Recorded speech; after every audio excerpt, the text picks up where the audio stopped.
Welcome back to our daily show. Here's CJ.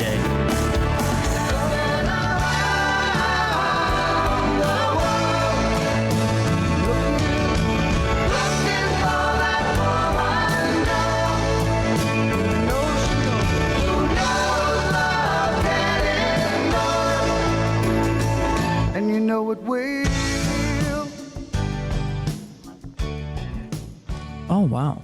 10:26, sorry. Welcome back. We had an interesting setup to get to this damn interview, but we're here now. Toni, Deborah, how are we doing today? I'm doing great. I'm good now. I'm in the right room. Well, how was Sweet 200? Sweet 200 was very quiet. Did you see so the team's working hard then? That's where our news team works. They're very quiet. Good. Good job. I hope they're up there. No. So you sent me an email a couple weeks, Deborah, about the meet and greet coming down the pipeline. And this is really cool. So a couple of years ago, I feel like the Partnership for Drug-Free Communities, I saw flyers and signage, or at least heard of it, every month at least or something. And a couple years go by and not really as around as I used to see, but it's still around, and we need some more members. Exactly, and that's part of our reason for being here. That's really behind the meet and greet. The partnership's been in existence since 2006, and like you said, has it been that long? Yeah, it's been a long time. And again, as I was sharing, it was very thriving membership. Over 140 individuals. When you went to meetings, you'd had to fight for a seat. Yes. And now, like I said, and I keep saying, I don't want to blame COVID for everything, but COVID this is a COVID blamer.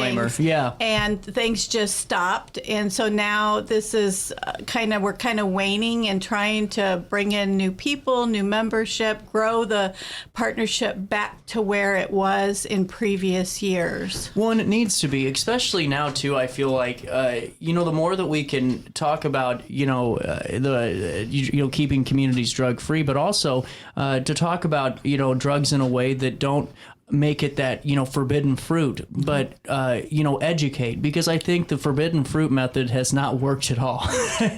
At all. And I'm not, and I get it. Some people think that program works very well. I just don't see the results. And I think that what I always kind of garnered out of the Drug-Free Communities Partnership is the fact that it wasn't, don't do this and holding things high. It was information. And I think information is the best way to combat this type of problem. I don't know. Am I onto something here? Absolutely. I really do mean that. Yeah. Totally agree. I think awareness and again, having the community know. I mean, there's a lot of providers that are at the table, a lot of good work being done here to work on substance use prevention, but awareness, and then what you said, education.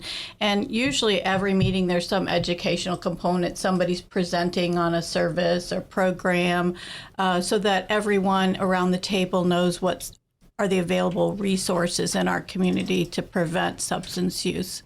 Well, and honestly, I really think that it's so important, because anyone that says that substance abuse and use has not affected their family, I think, is maybe just trying not to be as accurate as they like, because the statistics don't lie. Every family at this point in time has had or will have somebody who is going through the battle of a lifetime, and to know about resources that are available, and also to know about programs that maybe could help prevent or just help in general a situation is really good. And so this meet and greet, what is it going to be about? What's the overview or the flow of the event? Is it going to be a way for folks to learn about ways they can join the organization and just the mission about it too? So part of it, we look at being more informal. We say meet and greet. We just want to meet the community people that attend, and we're looking at 12 sectors of invites, and I don't know that I can name them all, but we're inviting businesses, civic and volunteers, state and local government, obviously providers of services, youth providers, substance use providers, media, law enforcement, schools, youth themselves, which we probably won't have youth because it's 10 in the morning, but parents. So really looking at the broader community and stakeholders that again, there is something in it for all of those stakeholders. Well, and there really is. And I think the parents portion is so important too, because, kids are great to have learn about this and be a part of the coalition. But, life happens too to children, and things happen. And the things that maybe you are committed to aren't what you're committed to as you start to develop into adulthood.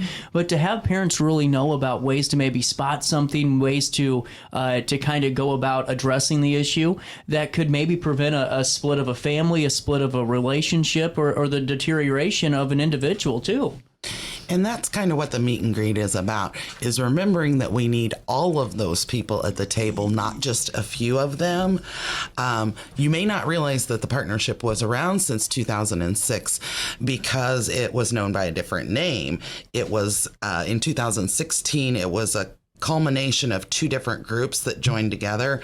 One was the Drug Free Coalition of Madison County, and the other one was the Madison County Heroin Task Force. Okay. And they joined together in 2016 and became the partnership.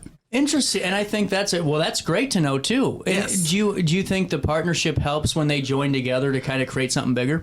Oh, absolutely. And so that was started in 2016 and really grew really big, like Debbie said. We had 140 members, and every meeting you went to, there was at least 50 or 60 people around the table. For me personally, I am not from Madison County. Really? Where are you from? I am from Bond County. Oh, okay. A neighboring county, very tiny county. But I had a son. I was that parent. I had a son who had a heroin addiction. And I heard in 2018 about this group called the Partnership for Drug-Free Communities by accident.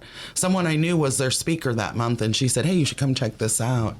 And so I went to a meeting in the spring of 2018.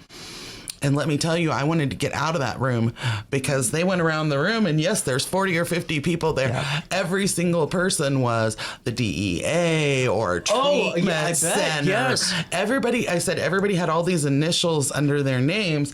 And I was like, how can I get out of this room? I don't belong here. Right. And when they got to me, who are you? And I said, I'm Toni Randall, the mother of a heroin addict who's active right now. And I'm just looking for help. And I'm not even from this county. And I was very welcomed, arms open, hugging, and please come back. Yours is the voice we miss. So I kind of became the voice of the parents, and I encourage anybody, parent, loved one who's struggling, to come out and see what the partnership is doing. For me, I was able to then take that work back to Bond County, and I now work as the coordinator on a ROSC grant in Bond County that came through the connections that I made at the partnership. That is incredible. Yes. And, that's something that I think there's no better testimonial, because I feel like there's so many mothers that were in your same shoes. It's, you want to get help for your son, but you also don't want to be the reason that maybe either starts to be attention turned on him if you're in a room full of a state's attorney or, sheriff's officers and all that. And it's like, holy hell, please do not drive behind my son today on your route, on your shift. But take me through what it felt like to really gain that knowledge. Did it help everything? Oh, it helped immensely. I continued. Let me rephrase that. Okay. It helped immensely in bringing services to the county that I live in. Those connections that I made and the people that I met, I continued to go every single month. And every single month I would say, I'm the mother of a heroin addict and I'm not even from this county, but I need what you have. I need what you have. Unfortunately, I lost my son in May of 2019, about a year after I had joined the partnership. But that didn't change the fact that we needed what they had. And so a month after I lost him, I came back to the next meeting. Wow. And sat at the table and said, now I'm the mother of someone who lost a child at 21 years old to a heroin overdose. or fentanyl overdose. Well, I think that's so, and I'm so sorry to hear that, but it's so important for parents to know too, because I think sometimes when you hear of organizations and groups, it's all, sometimes the deception is that, or perception is folks think, oh, this is somebody that's in a nice, outfit today, and they just went, to Joseph A. Banks, and now they're going to tell me what statistics are going to help me. But they don't understand that with this group, I mean, it's lived individuals. Yes. You're talking to a mother that you could potentially be in that same role as and within a year. And to have that realness to it, I think is why there's success in this, because you can't have success without authenticity and really lived experience. Absolutely. So I continued on then with the partnership. Wow. And as she said, COVID really hit hard. And not to cut you up, but in a couple of facets. Oh, yes. I mean, during COVID, the opioid deaths went, in overdoses. It was just in all the wrong ways, incredible to see this. I mean, the chart, you're looking at it, just spikes tremendously during the pandemic. And not only just that, but suicide rates and all that sometimes were aided to because of the influence of substances and different things. I mean, and so I hope that you guys get back to that, because there's so much work to be done since the pandemic that I'm sure you guys are ready to just start chomping at the bit, and probably already have. And as I said, part of the meet and greet will be informal, just networking and sharing, but then there will be a part that we're actually going to have some conversational type discussions on what do you see as the issues that we're facing in Madison County, and how do we engage you to be at the table? What are the barriers that you're experiencing if you want to be a part of this, so that we can get the full scope as to not just say, here, we want you, but how do we make it so that you can be a part of what we do? Absolutely. And, I encourage anybody that, I kind of just look at things and like to get data, but, the Illinois Department of Public Health has a really good information on up until 2022 for the public, but I'm sure there's other data sets out there just about the types of overdoses, fatal, non-fatal, but also what I think is so important too for parents to know that, fentanyl isn't just in heroin, and I tell people this all the time, and that's why I promote dispensaries over anything else, because these kids get these what they think are marijuana pens, and they have fentanyl in them, and they're losing body parts, they're dying, and it's not because they're a heroin addict, it's because they're a teenager that wants to smoke a little bit of pot, and that's what they think, and it's just not the case. And you're correct. During COVID, I think about 2021, we had our highest spike in Madison County of overdose deaths. That's all drugs, 116 deaths. Oh my. And I mean, that's one of the Mental Health Board's strategic plan. One of our primary goals is to work on substance use prevention. And so we fund a number of organizations to do a variety. Part of it with people with lived experience that are coming in being recovery coaches. But the good news is it is trending down. Good.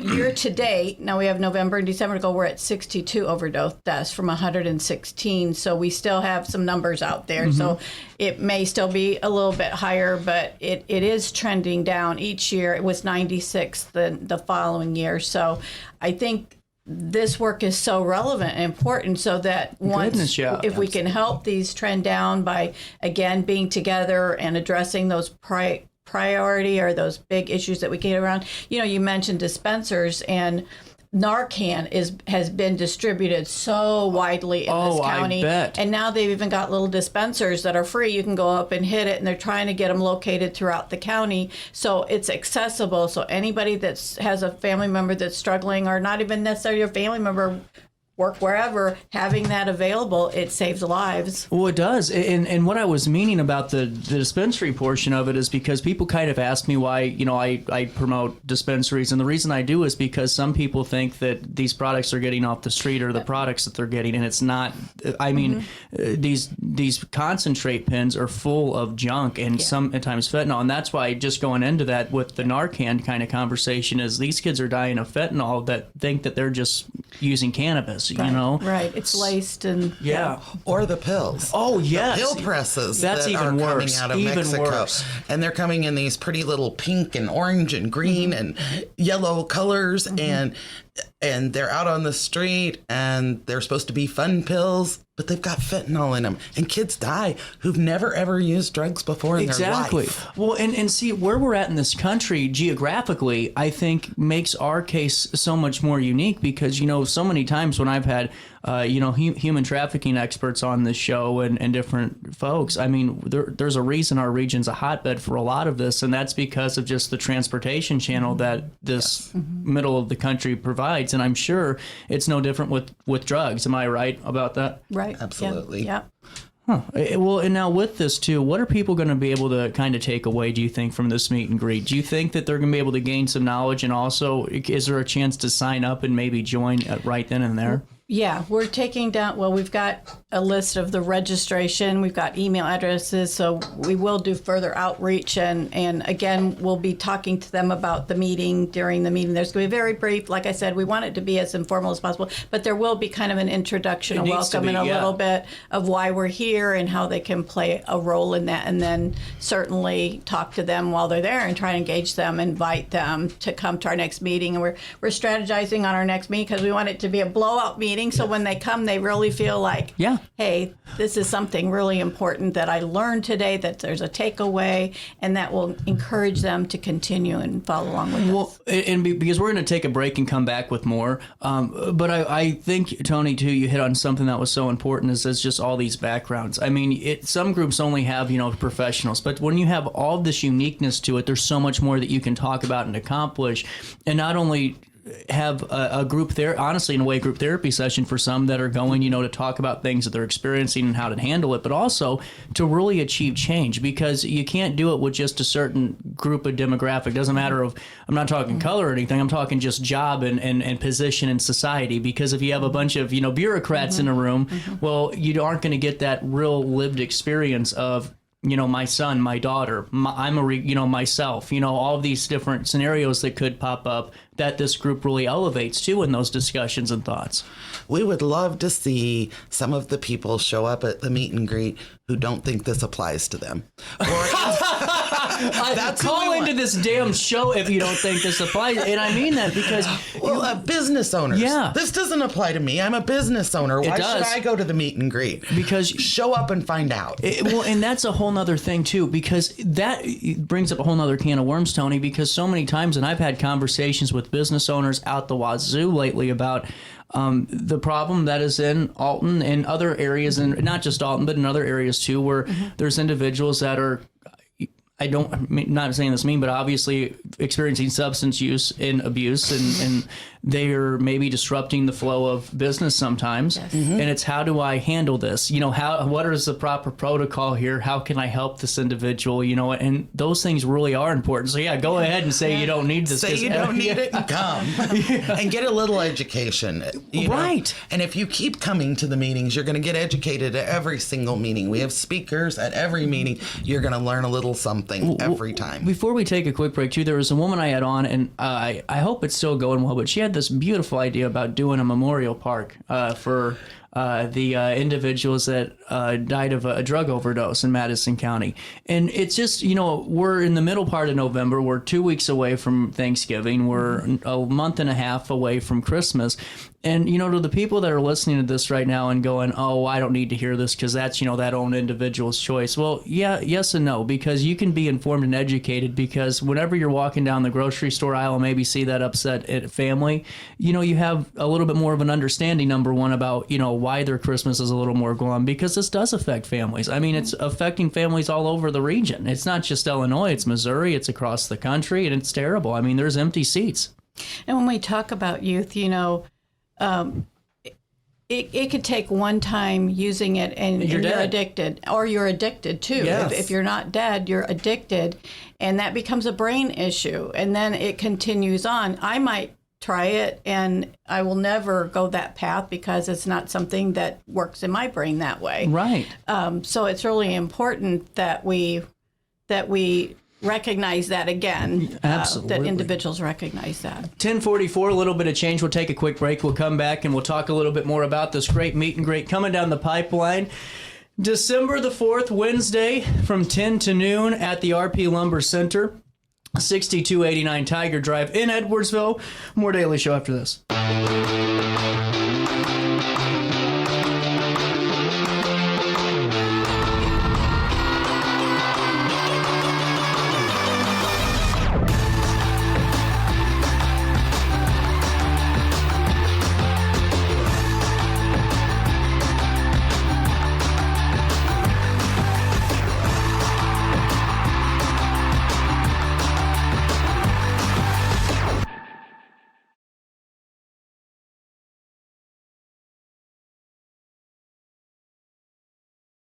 I set the thermostat so my house would be warm when I got home from work, but the kitchen is still cool.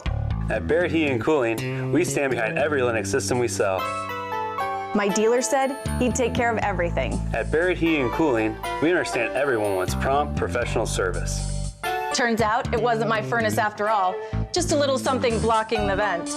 Pretty smart dog if you ask me. For service you can count on, call Barrett Heating and Cooling. Lennox. Innovation never felt so good. Macias Insurance Agency, providing quality products with extremely competitive prices. As an independent provider, we source multiple companies to offer the best rates possible, covering auto, home, business, and life insurance. Our goal is to provide quality service that meets and exceeds customer expectations. You can rest easy knowing the Macias team is working round the clock to ensure that both you and the most important parts of your life are covered. Our qualified professionals make the insurance process easy so you can live carefree and focus on what matters most. Visit MaciasInsuranceAgency.com today to find out what our team can do for you. I had an amazing experience with Dr. Haug and her team. I came here when I was 10 years old to get my braces on. Now I'm 28 years old, braces off, and I get so many compliments on my smile. It's helped me thrive in my career as a news reporter, and also as Miss Missouri USA, I took the stage with confidence knowing my smile was gonna make me look like $1 million. I've never felt better and more confident because of my smile.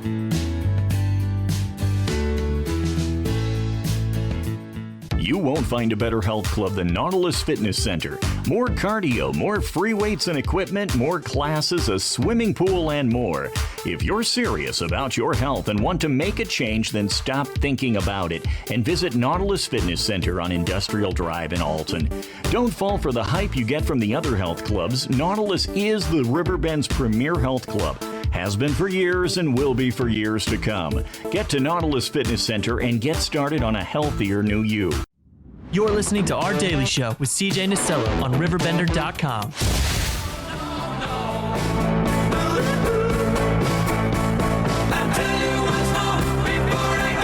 1047, welcome back. This meet and greet where you can learn all about the Partnership for Drug-Free Communities, providing insight on addressing substance use and local drug trends that continue to happen throughout the Madison, St. Clair, and other Illinois counties here in the St. Louis, Illinois Metro East. Food, refreshments, and an ugly sweater contest. So now that we talked a little bit about some of the great topics and some of the great work that the group does, let's talk about this event and how we can have fun, shall we? Yeah, sure. Like I said, you said the ugly sweater contest. We wanted to mix because it's holiday season. So right. We thought that, again, might engage some people to come out. You know what and happens, share some though? spirit. You know what's the worst thing ever is whenever you wear like something your grandma or your aunt got you and for your ugly sweater, and then you go home and say you won the ugly sweater competition with it on. God dang, that's a rough Christmas. That's a rough one. That is. So we'll have some prizes for that, and then we'll just have some attendance prizes. We ordered some food from Brown Bag Bistro. Okay, so that's what you lead with next time. Some non-alcoholic beverages.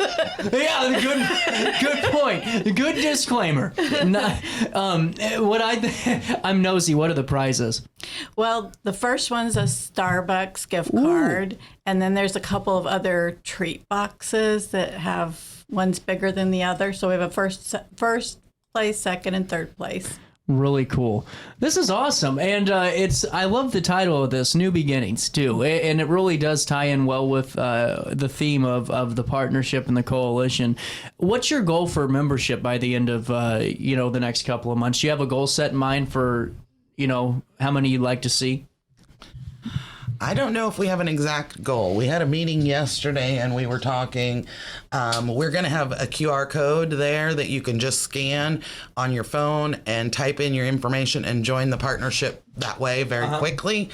And we were like, if we had 40 people who did that, we would be excited. So if that day we had 40 people sign up, we'd be happy. Well, here's what we're going to do too. I'm going to blow the hell out of this event, and we're going to promote it. We're going to write this up because I really think it's so important, and especially too because, like I said, there's so many folks that reach out with organizations, and I think they're great. But I love the realness of this and the real lifeness to it because, Toni, I'm being dead serious with you. I'd much rather listen to someone with lived experience than somebody who has, maybe just studied this field for a little bit, because there's just something that does that for me personally, that really I think would drag the community in so much more to embrace this. Deborah, your thoughts?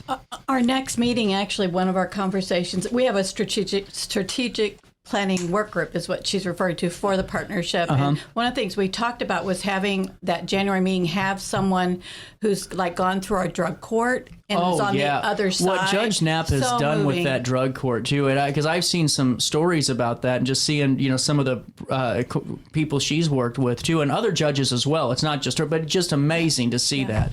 So I haven't had a chance to tell the work group yet, but I talked to Mike Wilkerson. He's the coordinator of the problem-solving courts for Madison County. Okay. He has an individual. He's got to talk to a few people, but he has an individual that's been through the whole process, gone through drug court, and now is on the other side and feels like they're very articulate that could come and do a presentation for us for our next January meeting. How incredible. So, well, and I don't know if this is discussed at all too, but one of the biggest things I did this year with the show was I partnered up with Centerstone, and for every month we came on and talked about a new program, a new way that they're helping with substance use disorder treatments and the paths there are. And I think so much of it is just maybe you don't know until you know, or you need to know, where you're Googling whenever you know that your loved one or yourself's in crisis and you're trying to find out where you can go. But how important do you think, I don't want to say, I guess it would be preventative maintenance in the case being that that Centerstone offers these crisis center navigation teams or these crisis stabilization units, and you can maybe call and see if they have one, or there's Chestnut or all these other places. Mm-hmm. How important is that preventative knowledge, is I think the proper term for the area and for families to know about? Prevention is the answer. There's this analogy where you're fishing on the side of the river and somebody comes floating down the river and you pick them out and you save them. And next thing you know, here comes somebody else and you pick them out and you save them. And then they start coming faster and faster and you can't save them as fast as they're going back. What's the answer? The answer is go back where they're falling in the river. Yeah. That's true.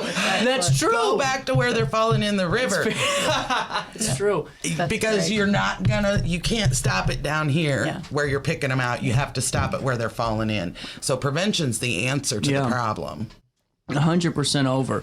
And with that being said, getting back to the event, this is you're invited to New Beginnings, the Partnership for Drug-Free Communities holiday meet and greet, food, refreshments, ugly sweater contest. If you do bring something that someone bought you, I would take it off before you tell them that you won. You made it at home. That's how you won. So I wanted to talk about these 12 core sectors real quick, too, because I see this on the sheet, and I know that important information. So let's talk about these 12 core sectors, and I want to talk, Toni, before we let you go, about the executive committee a little bit more, and then we'll wrap this up in a nice bow. Sure. Sounds good.